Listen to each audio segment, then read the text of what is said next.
បាទជំរាបសួរបងប្អូនបាទដោយមកនេះជឿថាបងប្អូនពិតជាចូលចិត្តច្រើនអ្នកណាស់បាទពិសេសគឺខាងគ្រឿងក្លែមហ្មងបាទពិសេសខាងអាម៉ៅបែកចានអានឹងចូលចិត្តណាស់បាទវិស័យទាមួយបាទទាដែលខ្ញុំចាំហ្នឹងបាទអូសាច់ល្អបាទគេហៅថាបញ្ជូរព្រៃជូរខ្ជិលជូរក្រាក់ជូរព្រៃហ្នឹងបាទហ្នឹងគ្រឿងក្រៅវាសត្វដំសត្វដាក់ចឹងអត់មានកោគ្រឿងអត់មានអីលីងគ្រឿងដូចមុនទេបងប្អូនបាទដាក់គ្រឿងក្រៅវាអញ្ចឹងមក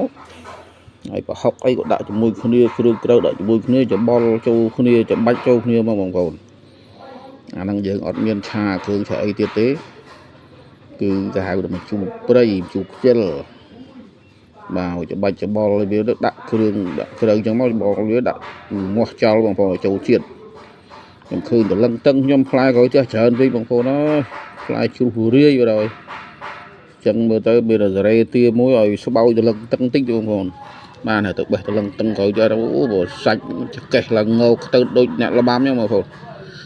បាទនេះយើងងាស់ចោលហើយយើងកូរវាពី3ត្រឡប់មកបងប្អូនបាទតលឹងតឹងយើងក៏បេះមកលាងទឹកឲ្យស្អាតមកបងប្អូន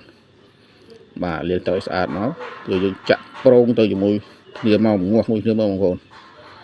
បាទងាស់ចឹងមកបាទអូមើលទៅទំនងណាស់ក្លែមក៏ត្រូវបាយក៏ត្រូវតែខាងអ្នកក្លែមហ្នឹងគឺចូលចិត្តតែម្ហូបនេះបងប្អូន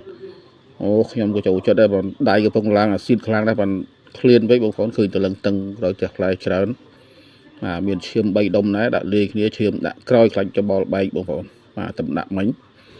បាទណាចូលជាតិហើយលឹកក៏ត្រូបតាមក្រោយផ្ទះហ្នឹងលេង3 4តើបាទយកមកលាងទឹកឲ្យស្អាតមកបងប្អូនឲ្យចាំរោលភ្លើងតិចឲ្យឈ្ងុយបងប្អូនបើរោលភ្លើងវាអត់សូវឈ្ងុយទេបាទយ៉ាងហ្គាសយើងហ្នឹងរោលមកឈ្ងុយមកយើងបោតដាក់មកបងបងផ្លុកទៅត្រូបនោះជះក្លិនមកនោះដល់ឋានប្រអិតហ្នឹងបងប្អូនម្ហូបនេះគឺត្រូវណាអ្នកក្លែមអ្នកអីហ្នឹងបងប្អូនបាទចូលជាតិហើយយើងបាក់ទឹកយើងមកល្មមមកបងប្អូនបាទដាក់មកល្មមមកហើយយើងងាស់ចោលបងប្អូនក្របងាស់ចោលសិនណាបាទដាក់ដុំខ្នងម្ដុំដែរបាទងាស់ចោលដើរទៅបេះតគួនមកដៃមកផ្ទះខ្ញុំដាំតគួនមកផ្ទះដែរបាទតគួនហ្នឹងយើងរៀបហូបចាំដាក់បងប្អូនព្រោះតគួនចិនវាឆាប់ទុនទេបើបងវាទុនដែរបាទលាងទឹកឲ្យស្អាតទៅបងប្អូនបាទហើយក៏យើងមើលវាងាស់ពី3ពុះទៅនៅថាផុយហើយភ្លុកល្មមហើយ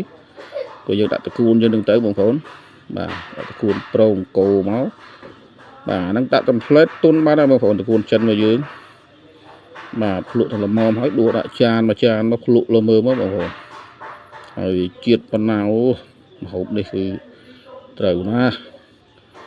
ពិសេសពុកខ្ញុំគាត់ចូលចិត្តណាស់ឲ្យដល់ខ្ញុំស្លមជូរទានឹងគាត់ខាងកុំភ្លេចដូចអញផងគាត់ចូលចិត្តណាស់ពុកខ្ញុំបាទម្ហូបនេះពិសេសភាគច្រើនអ្នកចូលចិត្តច្រើនខាងអ្នកខាងក្លែម